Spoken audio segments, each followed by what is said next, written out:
willing to do that. And that's well, you have to be respected. Well, you do. Yeah, I mean, you do have to be respected. I think if you respect other people and you build that trust with them, obviously they're going to respect you. Right? I mean, but I think authenticity in that is important with that. Well, why do you think that there's still toxic leadership and Ego. it's still existing? Ego and arrogance.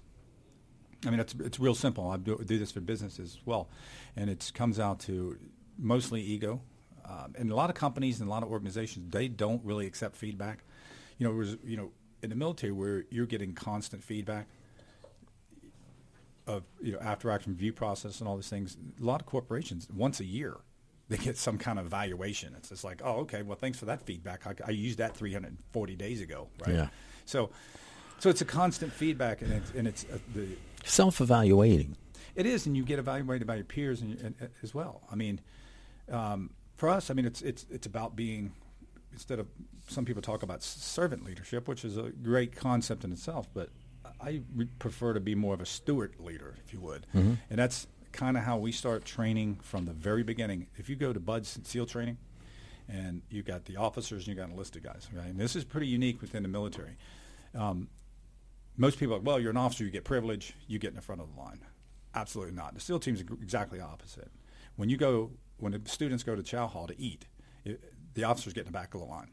And if you got 15 minutes and that time runs out before they get to the food, tough luck, you don't eat, right? And then you'll find out if you're a good leader or not, because a lot of the students will stash hamburgers or bananas and stuff in their pocket and give it to their officer after they get out. That's great. Yeah, so it's kind of, you start learning a lot about each other, but it's that stewardship. I'm here to protect you, take care of you, make sure you get that mission done. I mean, it doesn't mean you're soft or weak, but, So in your leadership, it was fine-tuned during life and death situations. How can leaders adopt the right mindset for their missions? Well, it's being in a corporate world is just the same as, in some sense, as being in combat. You still have fears, you still have doubts, but you got to have clarity. You got to have a mission. Who, what, when, where, why. You got to understand that mission. And as a leader, you're always making an adjustment. We go by this thing called a leader's intent. Okay, it's basically, it's a complex world out there, and I used to go. I remember a couple of deployments I go out, and I didn't really have a clear quote mission. It was like, we need you to go out there and do great things, but the commanders, the bosses, understood that we continuously feed with intent. This is what I intend for you to do. This is what it looks like as a clear picture at the end. I don't know how you actually do it. I can't give you a mission to go hit this target and do that. You got to generate it yourself. But this is what it looks like when you're successful. So it's constantly feeding that intent, constantly feeding. Why is so? You brought up an interesting point about the corporate world, and why is corporate America so hungry for our military-style leadership? There's a lot of reasons. One, I think, is that I've seen doing it is we live by character, ethos, right? I think military people are known to that. I mean, where the world is wishy-washy and people don't always live by character standards that we do in the military. I think they know that. They know we have discipline. We're used to discipline. We're used to giving orders, following orders, being on the team.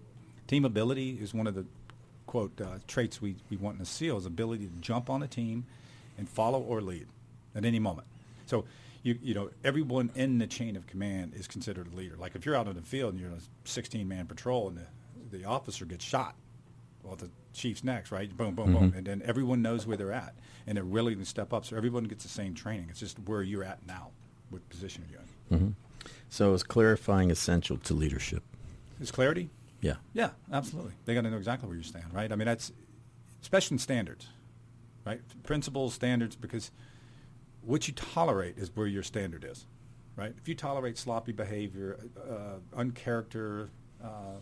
driven behavior, that's where the standard is. So to keep standards high, you always want higher expectations of people, especially when it comes to morality and character.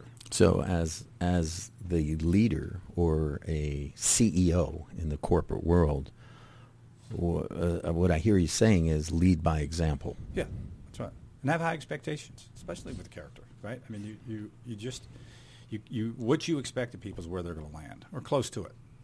So if you have high expectations, just like your kids, right? They're going to land up there. They're high, and you help them achieve that. Because it's really about, helping them accomplish something special, right? It's giving them the ability to do it. It's not about you. Well, okay. So physical errors we know can happen. Yeah. It's the mental errors that can't happen in leadership, or can they? As long as you acknowledge it and then make that correction, but don't expect the others to make that mental, because you're making it aware that you failed or that you made a bad decision. Yeah, you're honest with people. Yeah. Look, you're not perfect, and if you are decent and people have trust in you, they will understand. You will, like sometimes in the field, you might get into a fight with an enemy. You might make what would be considered, in hindsight, after analyzing the situation, not the greatest call in the world, but the team understands you're doing it the best you can at that moment with what you have in front of you. And the important part about being a team ability and building that trust with the team is they'll follow you. Even if it's not the best decision, they might know the better decision, but hey, that's what he made at this time. We've got to stick together. Excellence is not perfection, in your view. No, I mean, well, I don't want to say this out loud because people get upset, but I think perfection in some sense is a disease. Mm-hmm. And 90%, 80-20 rule. Clarify 90%. that for our listeners. Well, look, I mean, I'm what I call in the next book is the blue collar scholar, okay? Do I get the 80% solution? Let's move forward, okay? Perfection, trying to get everything perfect that doesn't, okay, if you're operating on my heart, okay, I want you to be perfect. If you're my tax accountant, you better be perfect, dude. I don't want the IRS coming up my ass. But most things, it's all about the doing, right? And it's about setting standards and getting after it. So excellence is all about standards, man. So okay, all right. You created a program to address the lack of leadership in youth today and the lack of patriotism that I see in our youth today. And this program is called Sealpreneurship. Can you enlighten our listeners on the building concept behind Sealpreneurship, why it was important to you, and you recently just implemented this program at a high school. Yeah. So why don't you talk a little bit about that and how your book evolved into a program for high school? Yeah, that's a good question. I mean, one is that was a promise I made to myself is I would help kids, right? And I think it's a very important thing because, I'm 51 years old. It's time to give back, right? It's kind of continue serving. The Sealpreneur stuff starts, it starts with kids and teaching them self-leadership, entrepreneur, if you will, right? Mental toughness, how to build plans for themselves, how to lead themselves, be accountable, which means owning the outcome of their own life, right? A lot of the kids we're working with are, and some very hard situations. And, the philosophy is, look, the first 15 or 16 years of your life, someone wasn't treating you well, and they own that. But the next 70 years of your life are your own. So it starts with any leader is leading yourself first. If you can't lead yourself, if you can't learn how to create discipline, be motivated, learn to live by character and these things, how can you lead someone else, right? It's an empty shell. It's an empty foundation, if you will. Mm-hmm. So in the program, you are teaching ownership of self. Yep. That you're not a victim. Yep, that's right. And whatever happened to you in the past is the past, but learn from it and move forward. Yeah, you use your story. Like my story when I started in the beginning, I talked about my parents are gone before I was 12, and I could go into great length about, I know what welfare Well, cheese you could tastes play like. the victim. I could have. But you know what? I look back and I said, when I didn't get drafted, thank God I didn't get drafted. Now, some of my friends in college that they're working at a corporate job, they're thinking 30 years ago, they were like, oh my God, they still think about it. I wish I'd have got drafted. I'm like, no, it's the best thing ever happened to me. Because I rewrote my story, right? All those things that got me there. Because if I can be accountable, means I own the outcome of my life. That means once you own something, you love it, right? You start liking more. It's just psychology. And once you like your life, that means everything that got you there is part of the building block to get you there. Well, how are you teaching the kids to click that? Well, we start with language, right? We control our language. We have to be accountable and understand the language that we use. Yes, there's three things, and I extracted this from SEAL training. There's three things that a bud student can say to us when we task him with something. And we always task these guys with too much stuff to do in too short a time, right? That's life. So there's 3 answers. Did you get it done? There's yes, there's no, and I messed up in the polite way. Mm-hmm. That's it. And of course it hurts their feelings over time, but what it does, it takes that anchor, if you will. Imagine an anchor being screwed into the ground. It takes that anchor out of an excuse-driven mindset. So, because look, when you're out in the field or you're out in life, nobody gives a shit about your excuses. They really don't. I love to make people. There's people walking around all the time wanting to play veterans as victims. Yeah. Like, dude, I'm no victim of anything. I signed up and I had fun. So we teach kids is, hey, separate yourself from that excuse bullshit. It ain't going to help you. It feels good. It feels nice and warm and all that, but it's not going to help, bro. So we teach them that accountability and then teach them how to use their language to change their minds. Mm-hmm. Great. And it's a building process. Yeah. It takes a while. And was the first curriculum successful over at that school? How were the kids receptive to it? You know, because this was a hard luck school, right? These kids are, had some serious backgrounds. They live on campus. It's a Foster campus.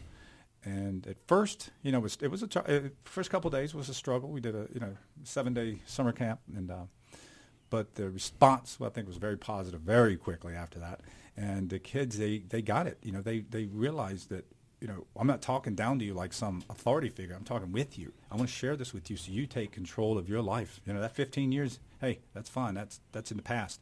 But right now, you got the rest of your life. And this is some methods that you can build yourself and take care of yourself. Well, that's great. Don't outsource it to someone else. Yeah. Not a person in a white coat or a suit and tie or no one. It's yours.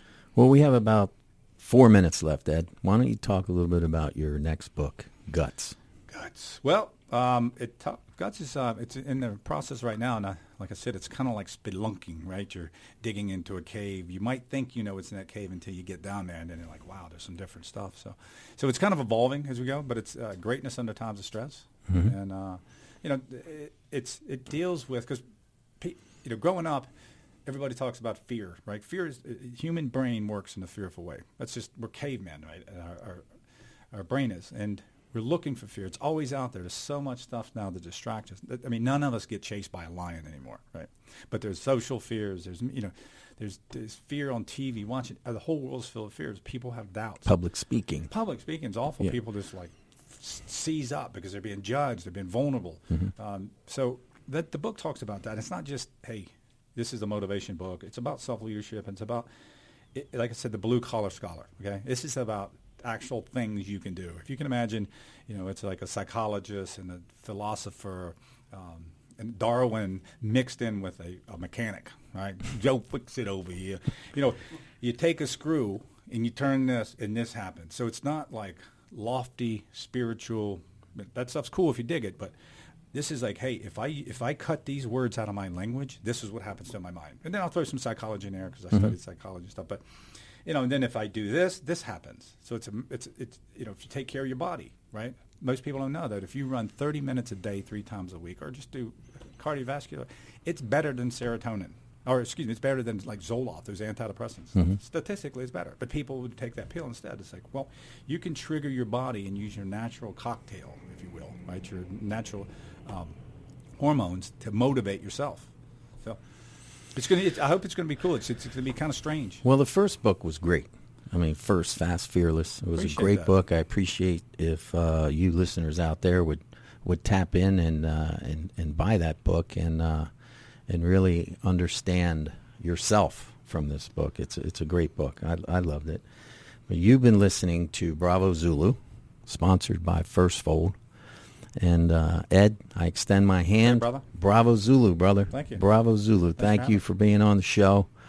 And I look forward to Guts. Yeah. And hopefully you get more schools involved with Sealpreneurship. It's a great program that you've brought to these students. Thank you. And I'm sure they're going to excel from your professional leadership skills. So appreciate you being on the show, man. It was a great first show. Yeah, I'm your first. That's it, man.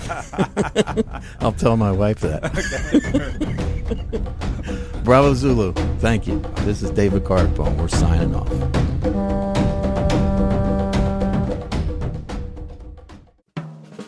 Thank you for listening to a podcast from Cloudcast Media, the digital media home for leading local brands.